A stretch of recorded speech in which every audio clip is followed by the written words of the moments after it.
amados. A paz do Senhor, meus queridos amados irmãos, que Deus abençoe nessa manhã, de domingo maravilhoso.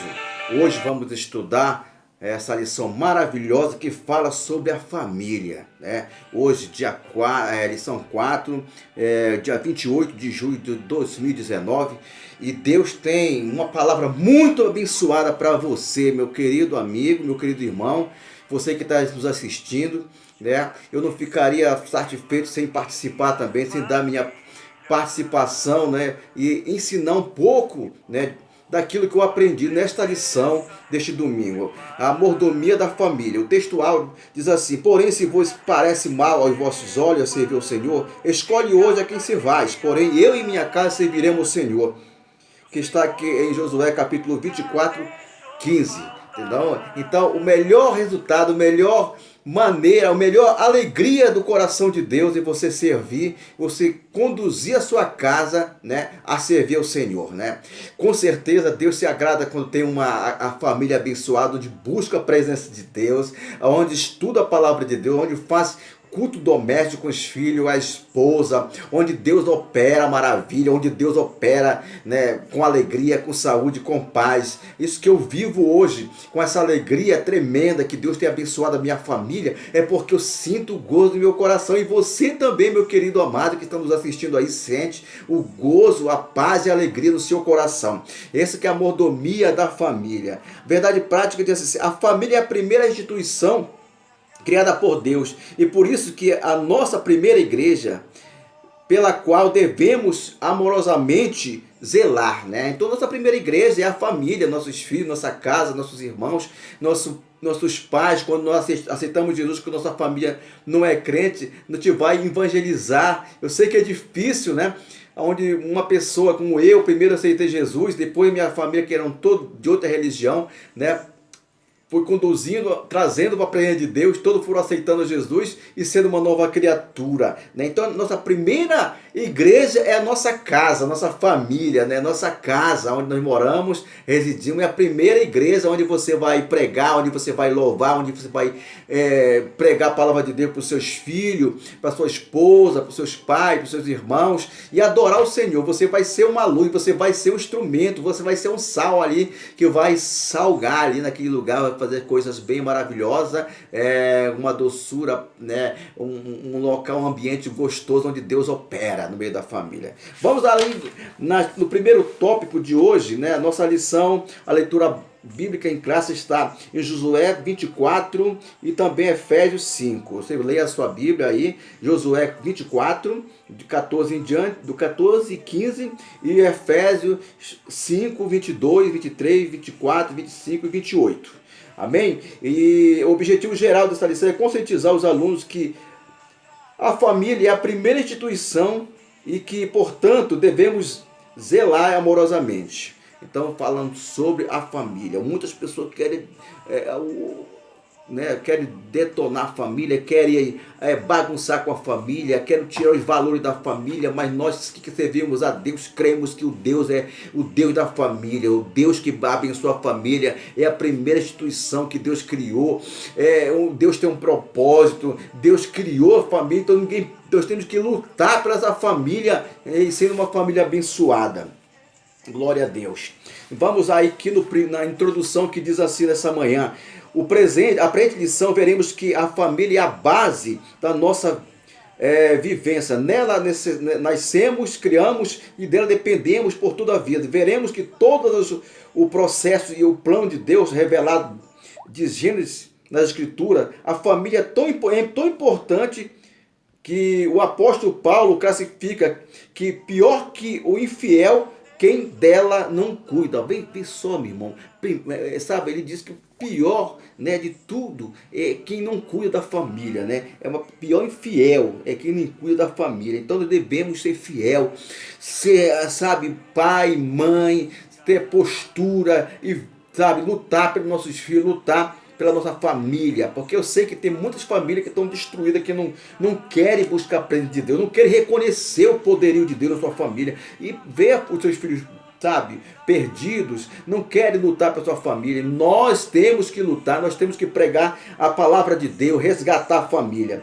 É lá em 1 Timóteo 5, versículo 8, disso aí para você. E assim o propósito desta lição é mostrar que o amor de Deus pela humanidade faz com que toda a família da terra seja um alvo de bênção. Lá em Gênesis 12, 3. Então, toda a família da terra tem que ser uma bênção, tem que ser um espelho para outras pessoas, para os seus vizinhos, do lado, da direita, da esquerda, a faculdade, no colégio, onde se estiver, que seja um espelho, que seja uma carta aberta, que seja um testemunho vivo, né?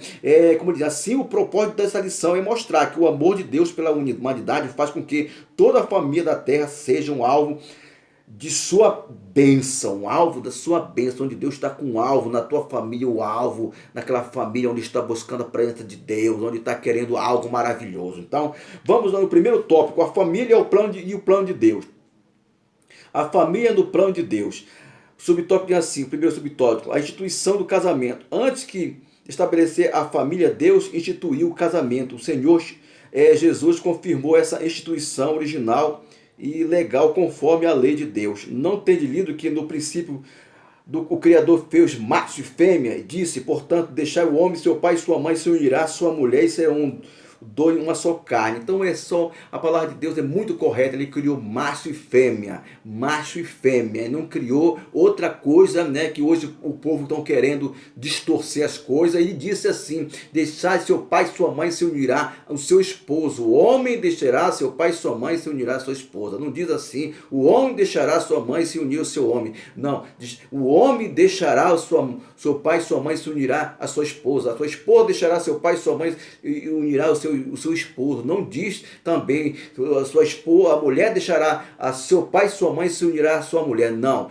deixará o seu pai e sua mãe e se unirá ao seu esposo. Então nós cremos ainda que existe família, né, que jamais nós vamos deixar né, que isso venha, né, distorcer, que isso venha acabar, né? Que isso venha, sabe, os valores venham se acabar da família. Nós cremos num Deus que é pela família. Nós cremos que um Deus que constituiu a família. Você crê? Então busca a presença de Deus, ore mais para sua família, né? Faça culto doméstico na sua casa, né? Então criou macho e fêmea e falou também que deixará o homem, seu pai e sua mãe se unirá a sua esposa, será uma só carne. Está em Mateus 19, 4 e 5. E aqui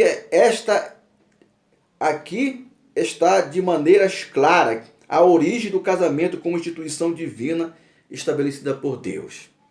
Muitos dizem assim que não existe mais casamento. E que é isso? Existe sim. Deus é pelo casamento, né? Nós temos que crer que Deus ele abençoa o casamento daqueles que têm um propósito na vida de servir a Deus, de fazer uma família abençoada, de constituir uma família abençoada, né? O segundo subtópico diz assim, a origem da família. O livro Gênesis relata que a partir do homem e da mulher, Deus estabeleceu a família. A partir do homem e da mulher, Deus estabeleceu a família. Entendeu? E Deus os abençoou. Deus lhe disse, frutificai e multiplicai-vos e enchei a terra. Gênesis 1, 28. E essa instituição é tão importante diante de Deus que ele criou antes do Estado. Antes do Estado ele criou isso, né? E mesmo da igreja. E foi a partir de uma família que o Altíssimo prometeu abençoar todas as demais.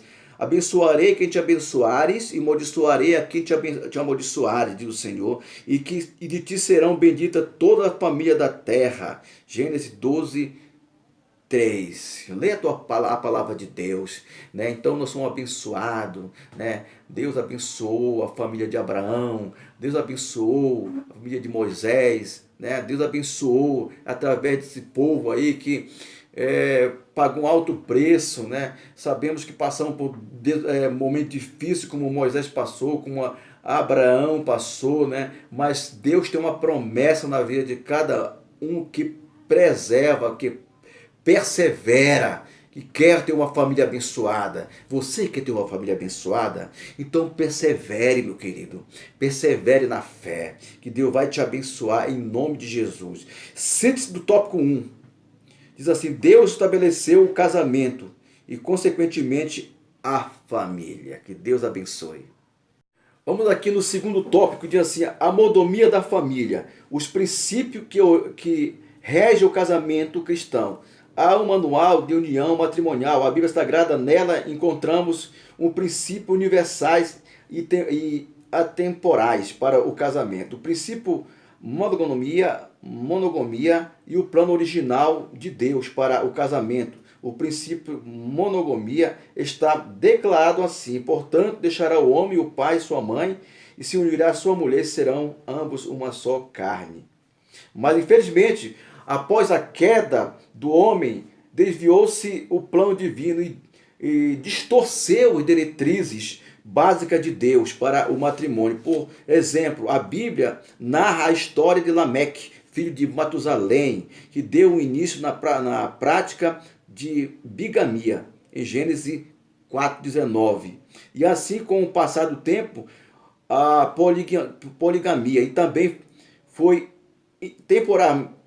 temporalmente aceita a comunidade hebreia. Então, todo esse processo aí, como hoje, né, estamos vendo que tantas religiões que se levantam, tantas coisas que se levantam, que está tendo aí um escândalo, né? Mas a palavra de Deus diz que o certo é a monogamia, né? O certo é a monogamia. Isso aí, os outros, foi tudo criado, né? Então, Deus criou a monogamia que para o homem, né, viver com a sua esposa, né? Deixará o homem a seu pai e sua mãe, se unirá a sua esposa e será uma só carne. Quando o ser humano se rebela contra a vontade monogâmica, Deus chama outros a bispos. Deus, quanto ao casamento, um bispo passa a chamar o outro bispo de incesto, homossexualismo, pedofilismo, zoofilia e necrofilia e outros abominações semelhantes. Isso é uma abominação na presença de Deus. Os outros que foram criados, tudo é abominação, né? Então, nós temos que só estar atento àquilo que Deus tem conhecimento, claro, mas temos que estar atento naquilo que Deus, né, estabeleceu. O princípio da heterossexualidade, nas Escrituras, Deus definiu para o casamento o princípio da união heterossexual. O homem e uma mulher unidos para sempre, sobre as bênçãos divinas. Quando em Gênesis 2:24 estabelece o princípio da monogamia de heterossexual, o texto identifica o homem que deixa o casamento, pai e mãe, para unir-se à sua mulher e torna-se uma só carne. Ambos se tornam uma só carne. Ao lado da monogamia, a heterossexualidade e o princípio é negociável, que em qualquer tempo ou qualquer lugar. Entretanto, cabe aqui uma advertência bíblica e seria: esses dois princípios só sustentam o casamento se forem vividos sobre o agide da verdadeira sacrificial, do verdadeiro sacrificial amor de ambos os cônjuges. Está lá em Mateus 22:37. E por isso, lute por seu amor, ame o seu cônjuge e renove os votos matrimoniais periodicamente. O princípio da família. A igreja e o local devem incentivar a monogamia da família de forma constante e efetiva. O cristão precisa ser a prioridade correta da vida. Normalmente, há muitos crentes, que até mesmo os pastores, que se priorizam as seguintes ordens: Deus, igreja, esposa e filho, o qual é equívoco dessa ordem da prioridade, né? Então, biblicamente, crentes devem priorizar primeiramente Deus, a segunda é a vida e o terceiro é o cônjuge, E o quarto, os filhos. O quinto é a igreja e local. Ora, alguém poderá indagar, mas a Bíblia não diz devemos priorizar o reino de Deus, Mateus 6,33? Sim, devemos, é verdade. Mas, entretanto, dentro da economia divina, há uma hierarquia muito clara para que a monogamia, ou melhor, a mordomia com a família seja plenamente atendida. Entendeu? Então, nós temos que seguir biblicamente, né? E priorizar o que Deus deixou para nós seguirmos, né? Primeiro Ele, né? Depois nossa vida, cônjuge, filho e a igreja.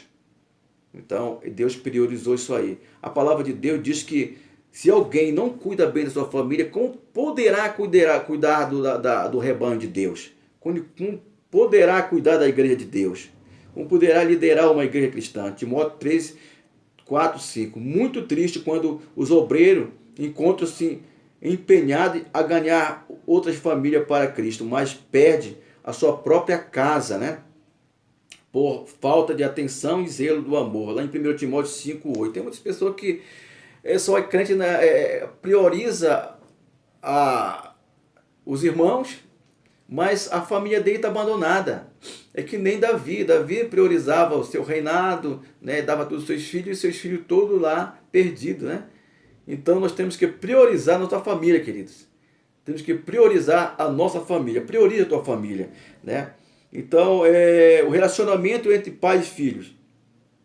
Na mordomia da família, alguns cuidados devemos ter tomado a fim de que os filhos sejam criados na doutrina e a demonstração do Senhor. Efésios 6,4.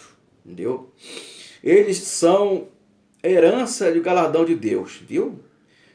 Salmo 127,3. Como sacerdote do lar, os pais devem realizar culto doméstico e é muito importante priorizar esse momento para instruir os filhos na palavra de Deus. Além de zelar espiritualmente, os pais devem ser exemplo de amor conjugal, paternal e maternal. Os pais devem dar exemplo. Os pais têm que, né, fazer culto doméstico para que quando seus filhos casarem, façam a mesma coisa com seus filhos. Glória a Deus. Vamos aqui para o último tópico, é o terceiro tópico, que diz assim: a família cristã sobre o ataque. O ataque do Estado materialista. De um modo geral, os países são governados por homens materialistas e indiferentes ao bem comum. Muitos governantes tornam-se agentes do diabo, visando a destruição da família e da igreja de Cristo. Tem muitas pessoas aí, muitos governos aí que são contra a pregação da palavra de Deus, né, que são contra os evangélicos, né, país comunista também, né? Mas graças a Deus que vivemos num país que tem liberdade de se expressar, de pregar a palavra do Senhor. Graças a Deus. Por isso que o nosso Brasil é abençoado e vai ser mais abençoado. Em nome de Jesus, eu profetizo na tua família toda sorte de bênção. Eu profetizo na tua casa. Eu profetizo que o Brasil é do Senhor Jesus, né? O Brasil é do Senhor Jesus. Como diz a frase do nosso presidente da República: Brasil acima de todos, Deus acima de todos. Que Deus abençoe sua família, meu irmão. Vamos crer que o Brasil vai melhorar, que o Brasil vai dar mais prioridade, né, para a pregação da palavra do Senhor. Porque eu creio que as profecias estão se cumprindo em nossas vidas. Por essa razão, temos que usar estratégia poderosa para vencer os ataques. São muitos ataques, né? O maligno do maligno, a valorização da palavra de Deus no lar, o culto doméstico, a leitura de boas e comprovada literatura cristã e constante vigilância e prática da oração, que a palavra de Deus norteia o nosso lar. Então é isso que nós temos que fazer: orar, né? Ler a palavra de Deus, evangelizar, né? E vigiar acima de tudo, né? Temos que vigiar acima de tudo para que possamos ter um momento feliz na nossa casa. Glória a Deus. O ataque da famigerada ideológica de gênero. Engenheiros sociais modernos trabalham para desconstrução da família criada por Deus. Karl Marx, um dos teóricos fundadores da doutrina comunista, disse que a família deveria ser abolida. Que é absurdo, né, irmão? Que absurdo. Que absurdo. Mas Deus está dando sabedoria e entendimento. Nós que conhecemos a verdade, jamais vamos deixar que isso venha acontecer. Eles podem lutar, mas Deus é pela família. Deus é pela nossa família, queridos. Nós não vamos de maneira nenhuma. Dessa forma, o diabo usa a famigerada ideologia de gênero para abolir os princípios de Deus que estabeleceu para a família. Segundo essa diabólica ideologia, ninguém nasce com sexo determinado. A criança não nasce macho nem fêmea, pois ela se torna homem ou mulher por meio de uma construção social. Mentira. Assim que constrói o sexo masculino e feminino é a sociedade. Mentira, é Deus. É Deus que constrói. Glória a Deus. Louvado seja o nome do Senhor Jesus. Esse é o maior ataque aos princípios de Deus para a família, para a identidade natural da pessoa. Gênesis 1, 27 e 28. No final dos tempos, tudo isso poderá acontecer. Entendeu? O diabo ele faz de tudo para destruir a família. O alvo dele é a tua família, o alvo dele é a minha família. É por isso que nós temos que estar em constante oração e vigilância, para que nós possamos vencer e constituir e permanecer uma família abençoada por Deus. Lute pela tua família, meu irmão. Essa lição é muito importante para o momento atual que estamos vivendo. É lutar pela nossa família, é lutar pelos nossos filhos. Porque o que você olha, o que você vê diariamente ao lado da tua casa, na tua frente, coisas absurdas, satânicas, é demais. Então, cuida da tua família, meu irmão. Lute pela sua família. Glória a Deus. Um dos ataques a Deus e à ciência. Ao ensinar que ninguém nasce homem ou mulher, os engenheiros sociais procuram destruir a identidade natural e biológica do ser humano. E também ignoram por completo que Deus criou homem e mulher. Está lá em Gênesis 1, 26 e 27. Entendeu? Estão lutando. Os estudiosos lutam tanto, estudam tanto para ser burro. Entendeu? Porque querem distorcer a palavra de Deus, mas Deus não vai permitir, em nome de Jesus, que isso venha acontecer com a tua família ou com a minha família. Essa teoria, além de ser ataque frontal a Deus, também é uma violência à ciência, à biologia, que define uma pessoa masculina por causa do aparelho reprodutor masculino. Ou seja, os hormônios masculinos, marcadores biológicos e cromossomos igualmente ao masculino. Assim, também dá-se relação à mulher, pois ela é definida por causa do seu aparelho reprodutor feminino. E logo, eles têm hormônio feminino e a sua genética possui cromossomos. Glória a Deus. Vamos à conclusão. Só há uma maneira de preservar a família da destruição espiritual e moral dos tempos atuais, criados de acordo com a lei de Deus. Noé salvou a sua família da destruição porque criou, segundo a palavra de Deus, lá em Gênesis 7:1, Josué também tomou a posição ao lado de Deus com a sua família, diante dos desvios do povo. A sua declaração é solene e exemplar. Escolhi Hoje quem se vai, porém eu e minha casa serviremos ao Senhor. Josué 24:15. Você pode dizer, hoje, aí onde você está, sentadinho aí, eu e minha casa serviremos ao Senhor. Né? Que você possa profetizar na sua casa. Que você possa profetizar na tua família. Dizendo, eu e minha casa serviremos ao Senhor. Entendeu? Escolha o lado de Deus. Né? Tem que escolher o lado de Deus, assim como Noé, assim como Josué, né, escolheu estar ao lado de Deus. Não sai de maneira nenhuma, queridos. Não sai de maneira nenhuma da presença de Deus. Que Deus possa te abençoar nessa manhã. Que você possa ter uma família abençoada. Se você quiser passar esse vídeo para outras pessoas, ou compartilhar, ou dar um like aí, eu agradeço. Que Deus te abençoe em nome de Jesus.